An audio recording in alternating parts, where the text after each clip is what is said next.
There's been a lot of controversy around airlines and baggage fees recently, with Senator Josh Hawley from Missouri stating that these fees and bounty programs that these agents are doing to get more money out of customers is corporate greed in action. As an aerospace engineer, I have some opinions. So in this episode, we're going to break down the airline industry, how some of this stuff works, and provide a little bit of context and perspective because the media kind of has blown this out of proportion. So let's see if we can't figure this out together. I'm Ricky, and this is Too Bit Da Vinci. This video is brought to you by our members on toobitdavinci.com. See how you can join us and support the show. So at the core of this controversy is a discovery that people found that airlines have agents walking around checking out customers at the gate to see if they have any bags that are traditionally carry-on, something that's normally free, and making them check it in because it's too big. Now, there's a lot of nuance to that, and we'll get into that here in a minute. But at the core of this controversy is Josh Hawley, who just read the riot act to some CEOs of the airlines. And in this particular video, he calls them out and says that the experience of flying is horrible and it's actions and practices like this that make it that way. So he had particularly strong words for the airline CEOs of Spirit and Frontier, two more budget airlines that were caught doing this. So when they asked them, do you have a bounty program? Meaning, do you pay people to find passengers whose bags might be over the size limit and make them check it in? They finally admitted, yeah, they do. And in some cases, they pay about $10 to do that. So that means they're incentivizing their gate personnel to make money by making you check in your bag. Now, that's at the heart of the controversy and the drama surrounding this whole story. But there's a couple of things to this. First of all, some of those bags are oversized. Now, if you remember at the airport, there is a little bin size shaped thing where you're supposed to slide your bag into. And if it fits, then you're carry-on sized. And if it doesn't, I mean, there are people who just stuff their bags so full that they don't fit into that. You're supposed to have to check that in to ensure that you'll fit in the cabin overhead. So there's some nuance here. But now, to be fair, I do believe that there have been cases where it was very on the borderline and they have made people check in to make more money. Now, they've stated that $26 million have been paid just from 2023 to 2024 for those bounty programs to make people check in their bags. And we all know airlines do make billions of dollars on checked bag fees. Let's start then by comparing how much these different airlines pay for checked bag fees. And you can kind of tell the numbers are all over the map. So it looks like around $35 for the first bag is pretty standard. Southwest doesn't charge for anything for bags. Now, Spirit Airlines seems to just be very hard to pin down because everything varies, and it might depend on what type of ticket you purchased and when you do it and other things. I've heard they charge you more if you check your bag last minute at the gate versus ahead of time and stuff. But anyways, roughly speaking, about $35 for the first bag and so on. Now, you might be thinking, airlines used to not do this, and now they're doing it. What the heck? They're greedy. This is corporate greed run amok. And I want to just clarify by starting off the bat and telling you that is not true, okay? I want to show you something. This is a graph of how much profit airlines make over the years. Obviously, the pandemic was brutal, and it took almost 3 years to recover. So these airlines were losing money in that period. But since then, this is commercial airlines worldwide. All of the airlines combined last year didn't even make $30 billion. This year, about $30 billion. Now, I want to put that into a little bit of perspective. This is a chart of Apple's operating revenue and income. So they made around $400 billion, and of that, nearly $100 billion was profit. Their operating margin is over 20%, between 20 and 25%. That means that every airline in the world right now, flying human beings around the world on aircraft and all the air traffic controllers and everybody else made $30 billion in profit. And Apple made $90 billion by themselves. Forget Facebook and Google and everybody else. There is absolutely no corporate greed going on here. This is a problem that's been plaguing this industry for a while, and it's kind of bad messaging. Now, don't forget that it wasn't long ago, like 50 years ago, that flying on an airplane would have been the dream. It would be like flying to the moon today. But it was only for the wealthiest of people. There was only first class. There was very luxurious accommodations. Everyone got food and champagne, right? But we now have people of every socioeconomic background who can fly. Air travel has gotten so good and so cheap that now everyone has access to it. When that happens, obviously, you're not going to have airlines that can give out free meals. Like, they'll have to do cost cutting to stay profitable. The reason why we don't have meals on planes anymore is not because of corporate greed and because blank. It's because there's no money. Your ticket that you're paying barely breaks even. Most airlines make most of their money from their frequent flyer programs or first class seating, right? The people up front might be paying $20,000 compared to your $700. And businesses that pay for those help make the profit for the airline. But all in, remember, there's almost nothing, about 3% profit. Now, really quick, before we get on to the episode, I want to thank all of our members on Too Big to Vinci, our direct website access for our memberships. We offer really cool perks like discounts on our courses. Our very first course is nearly complete. You can go to twobivinci.com. You'll see it in the coming days. We also offer ad-free experiences without any sponsors or any ads for all of our paid members on our website and so much more. So come help keep us independent and let us make more episodes like this for you. All right, thanks so much for all of our members. Now back to the show. Imagine if I told you, here's an idea. Why don't you take on the incredible stress of people's lives, fly them on a metal tube around the world, spend billions on $100 million airplanes, maintain them, get rights to land at airports, and pay gate fees and air traffic controllers and maintainers to keep these planes in service and deal with weather delays and everything else, all for 3% profit. Imagine how crazy that would be for someone to want to do that. And so that is to say that every airline, even the really bad ones that are known for nickel and diming, every one of them being around today and operating flights is why airfare is affordable.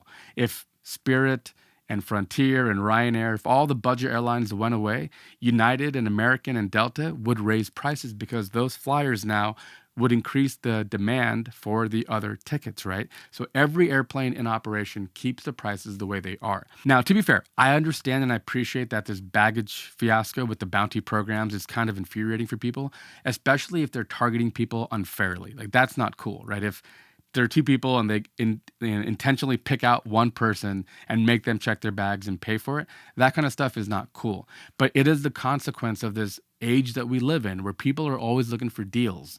If you go to united.com and you buy a ticket, you don't have to deal with any of this stuff. Because if you buy a basic economy seat, you're allowed to carry on, you're allowed a check bag, you're allowed all these things, right? And instead of just picking one airline and putting all your loyalty toward one airline, if people just pick the cheapest flight whenever they can, well, then you kind of deal with this. I'm a little out of touch because I have a very high status with United. I fly United everywhere I go. I don't pay for my first bag. I don't pay for my second check bag. I don't even pay for my third check bag. And I don't deal with any of these kinds of difficulties that I know some people do.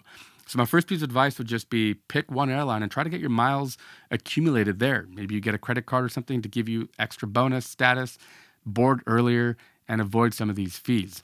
But the bigger problem here is psychological, and it comes down to consumers, you and me, and the fact that we are quick to try to make a deal. Now, to tell you what I mean by the psychology of the consumer and how it's hurting the airline industry, let me give you an example of what happened with JCPenney.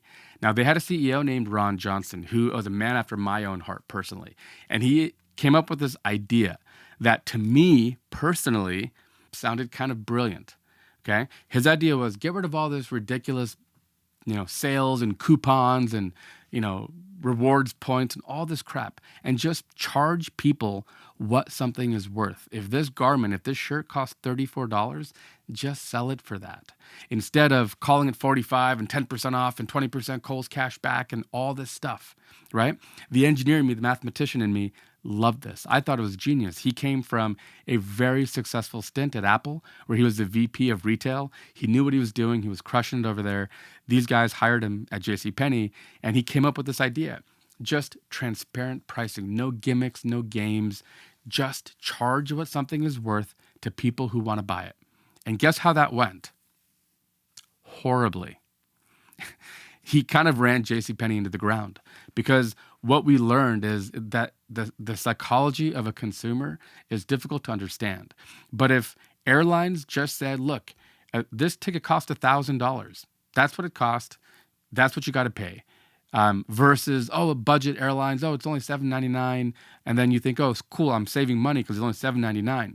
But then you get there and they charge you for 2 checked bags and to assign your seat. And the next thing you know, you're paying $1,000 anyway. But people are more okay with that because most people make decisions based on what something cost in front of them.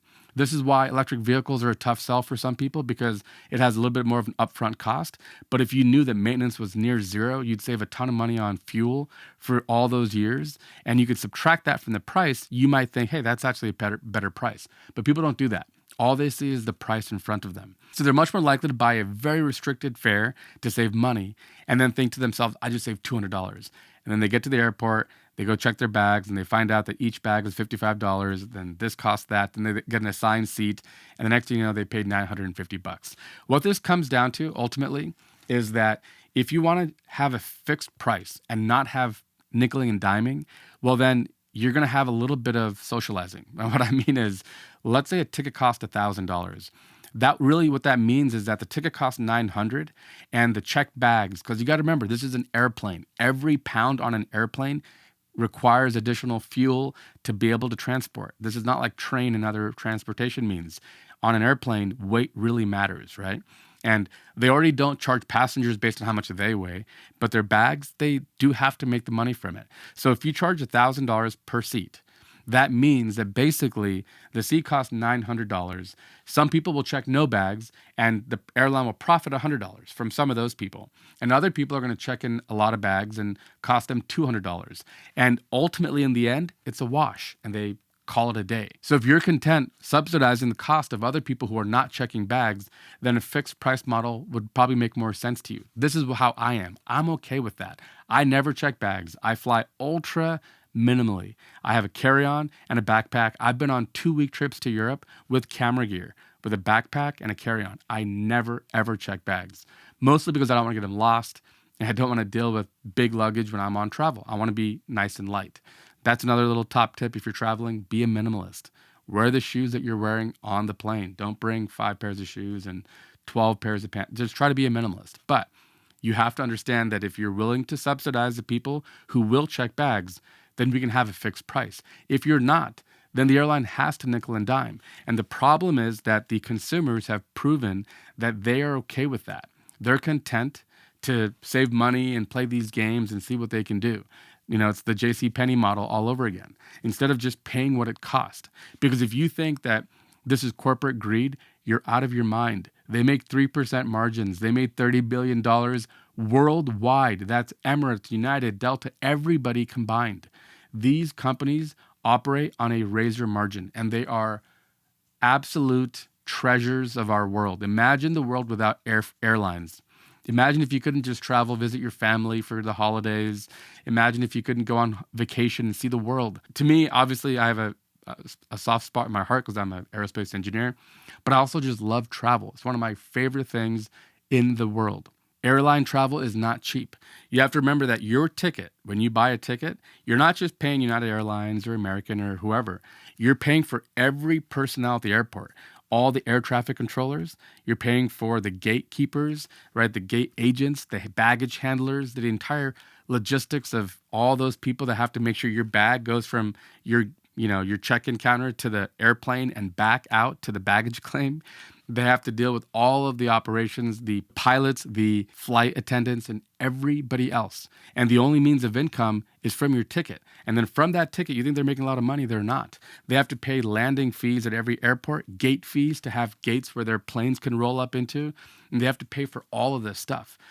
There's no other business on earth where there's such an orchestration of so many people who have to do a good job to make your trip possible. And I know it's easy to get frustrated if you have a 2-hour delay, but the reality is the weather can delay an airplane. And if an airplane is late taking off, that means it's late coming in, and then the connecting flights are defected. People have to hold. It is nearly impossible to operate. Think about how hard this must be. And I think for anybody who feels like this is capitalism at whatever, work at an airline. Be an air traffic controller for a day. That's one of the hardest, most intense jobs there is. Be a pilot. Be a flight attendant. These people are tired and dealing with all of us and our frustrations, it isn't easy. But man, it is a treasure. And I'm really tired of the media portraying companies like this whenever a story comes out. It's really easy to sit there and chastise people in a hearing like the senator did. But the reality is you have no idea how hard this business is and how little money they make. So if you have a problem with the ticketing stuff, I'll tell you what, fly an airline that doesn't do that. Here's an example. Southwest does not charge for baggage, but Southwest is actually in a world of hurt because they're not making money. They're not producing enough profit and their shareholders aren't happy. Their stock has been tumbling. So they've realized, because they were the company that doesn't charge for seating and, it's open seating, which I personally hate open seating. I would never fly Southwest for that reason. But if you're okay with that, cool. No baggage fees and everything else. They can't do that anymore. It's not working. They're losing money because fuel costs money, planes cost money, maintenance, people, all this stuff costs money. So what are they doing? They've decided that they're going to compromise. They're going to have a more premier seating section, like not first class, but something like that, where you have a little more leg room and charge those people a little bit more money to help offset some of the cost. They're going to have, seating, assigned seating, things like that. But the one thing that they said they will not do is charge for baggage. So that means that if Southwest is not charging you $55 a bag, they're going to have to make it up some other way. I mean, it's just physics, right? It's an airplane. It's money in and money out. Fuel is the same. Some companies will buy in bulk at the right time and save, but over a long horizon, the business has to make sense. Otherwise, they won't keep doing it. They're not out there flying us around during the holidays out of the kindness of their own heart. They have shareholders too and employees to pay. So that's the nature of the game. The good news is you have choices, right? If you like a high level of comfort when you fly, I know I do, fly one airline and get status with them. Is a flight late on occasion? Sure, of course it is. Nothing's perfect, right? Imagine keeping the runways at LaGuardia or JFK clear this winter when you fly for Christmas and there's a blizzard that rolls through because of lake effect or something, right? I mean, it's hard. It's a tough business to keep afloat. But do that. Or buy a ticket that has everything that you want built in. So like, for example, United has a thing called basic economy that doesn't allow even a carry-on bag, and you got to pay for that. And that flight is cheaper. But I never do that. I always just go with the regular economy because the regular economy allows me to have my one carry-on bag, and I like having that because I keep my camera gear and stuff with me. I'm not going to check it in and let them bang it around in the bottom of the plane, right? So there's things like that you can do. But I hate that they do this. Like, I hate that they cast people as villains. The reality is, if everybody was just willing to pay more fair and transparent pricing, like JCPenney tried, this wouldn't be a story. But they don't. People play games. They go to Expedia and they try to buy a ticket for this at the right time and pay less and then get mad when the ticket is restrictive. It is what it is. But ultimately, as consumers, we have the right to pick your own experience, right? You can fly first class and have a taste of the 70s, or you could fly Southwest and not pay baggage fees. But you should make that decision deliberately. And don't forget, where would we be without them? It would take, weeks to go to Europe or Japan instead of within 24 hours, you can be anywhere on Earth. They're truly darlings of our world. They are one of the most underappreciated and underrated industries on Earth, and 3% margins. So the next time you hear this story on the news and you hear senators bashing CEOs openly and stuff, remember, these guys move people around the world and use huge amounts of capital expenditure to make a 3% profit, which is worse than cars, worse than consumer electronics products, beauty, makeup, anything else. These companies would be better off doing anything else than this. But I know there's one industry that I would miss more than any other. It's aviation. All right, that's a quick look and some perspective to this ridiculous story. And hopefully that gives you a little bit of insight going into the holidays. You got Christmas coming up. Hope you have a great flight and you don't have too many delays. The weather is accommodating for you. But yeah, it's a quick look. And until next week, we'll see you guys. I'm Ricky Roy. Thanks for watching.